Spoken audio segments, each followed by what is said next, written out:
యాదాద్రి భువనగిరి జిల్లా వలిగొండ మండల పరిధిలోని ఆరూరు గ్రామంలో టీఆర్ఎస్ పార్టీ గ్రామ శాఖ అధ్యక్షుడు కోడితల నాగరాజు సేటు, మార్కెట్ డైరెక్టర్ మరి వెంకటేశం, మండల కార్మిక విభాగం అధ్యక్షులు ఓరుగంటి స్వామి మీడియా సమావేశంలో మాట్లాడుతూ నిజమైన కార్యకర్తల పార్టీలు మారరు, స్వార్థం కోసం పార్టీలు మారే వారిని పట్టించుకోవద్దని, తెలంగాణలో కాంగ్రెస్ ప్రభుత్వం అమలు చేయలేని సంక్షేమ పథకాలతో ప్రజలను మభ్యపెడుతూ పరిపాలిస్తుంది. తెలంగాణలో కేసీఆర్ ప్రభుత్వం ఉన్నప్పుడు 24 గంటల కరెంటు, రైతు బంధు, పెన్షన్లు, కళ్యాణ లక్ష్మి, రైతులకు కల్లాలు ఏర్పాటు చేసిన ఘనత కేసీఆర్కి దక్కుతుందని, ఇప్పుడైనా తెలంగాణ ప్రజలు టీఆర్ఎస్ పార్టీ ఎంపీ అభ్యర్థులకు ఓటు వేసి భారీ మెజార్టీతో గెలిపించాలని, క్యామా మల్లేశంకు అధిక ఓట్లు వేసి భువనగిరి ఎంపీ అభ్యర్థిగా గెలిపించాలని కోరినారు. యాదాద్రి జిల్లా భువనగిరి నియోజకవర్గం వలిగొండ మండలం అరూరు గ్రామం నుంచి మాజీ మార్కెట్ కమిటీ డైరెక్టర్ మరి వెంకటేశ్వర మాట్లాడుతున్నాం. మన తెలంగాణ ప్రభుత్వంలో కేసీఆర్ గారు ముఖ్యమంత్రి అయి ఎన్నో సంక్షేమ పథకాలు తీసుకొచ్చి రైతులని ముందు నడిపించి, రైతు అంటే దేశానికి వెన్నుముక, రైతే రాజు అని చెప్పి కేసీఆర్ గారు చూపించారు. అది దృష్టిలో పెట్టుకొని 2 సార్లు ప్రజలు కేసీఆర్ గారిని గెలిపించడం జరిగింది. ఎన్నో సంక్షేమ కార్యక్రమాలు, రైతులకు 24 గంటల కరెంటు ఇచ్చి, రైతు బంధు, వృద్ధాప్య పింఛన్లు, మిషన్ భగీరథ, చెరువులు, కుంటలు, గొలుసుకట్టు చెరువులు చేసి రైతుకు సస్యశ్యామలము, నీళ్లు పంటలకు సస్యశ్యామలము, 24 గంటల కరెంట్ ఇచ్చి, దానికి తోడ్పడ రైతు బంధు కూడా రైతులకు పెట్టుబడికి సాయం కింద రైతు బంధు ఇచ్చి, ఆడపిల్లలున్న తల్లిదండ్రులకు కళ్యాణ లక్ష్మి ఇచ్చి, ప్రతిదానికి ఇంటికి పెద్ద కొడుకు లెక్క మన కేసీఆర్ గారు ముందుండి నడిపించారు.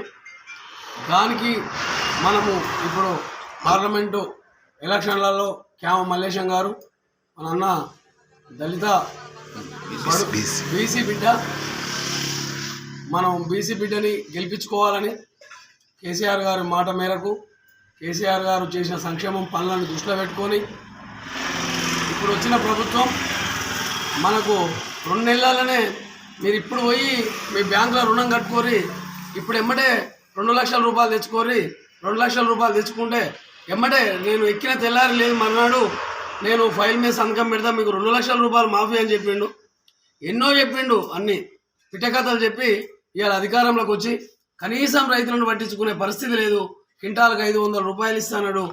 ఇవాళ కరెంటు కోతలు, ఇవాళ పంటలు చూస్తే ఏ బావి కింద చూసినా ఎండిపోయిన పరిస్థితి.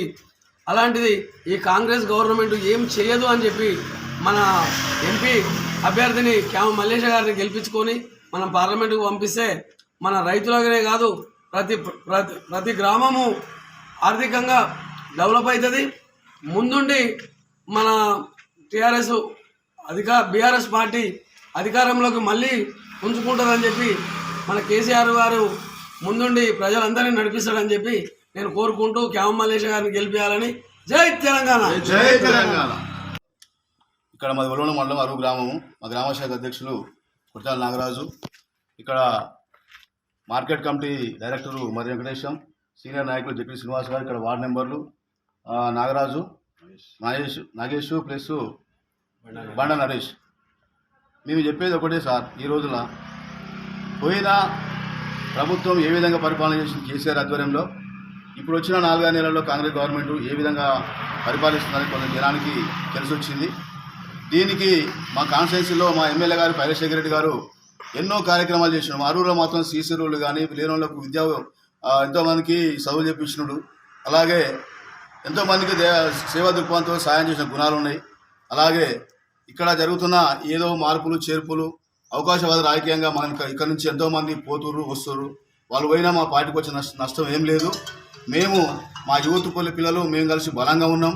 మేము దగ్గర 40-50 మంది దాకా మేము ఉన్న పెట్టిన పార్టీ జెండా పట్టుకొని కేసీఆర్ గారి అధ్వర్యంలో ఇక క్యామ మల్లేశ ఎంపీ అభ్యర్థి గారిని ఘనమైన మెజార్టీతోని తీసుకొస్తామని, గెలిపిస్తామని మనస్ఫూర్తిగా తెలంగాణ సాక్షిగా ప్రమాణం చేస్తున్నాం సార్. జై తెలంగాణ. నియోజకవర్గం వలిగొండ మండలం అరూరు గ్రామం నుంచి నేను గ్రామశాఖ అధ్యక్షుడు కోడితల నాగరాజు గారిని మన బీఆర్ఎస్ పార్టీలో మన కేసీఆర్ గారు చేసిన అభివృద్ధి పనులు చాలా ఉన్నాయి. ఇంతవరకు కాంగ్రెస్ పార్టీలను అయితే ఇంకా స్టార్ట్ కాలేదు. ఈ అరూరు గ్రామంలో మేము బీఆర్ఎస్ పార్టీలోనే ఉంటున్నాము.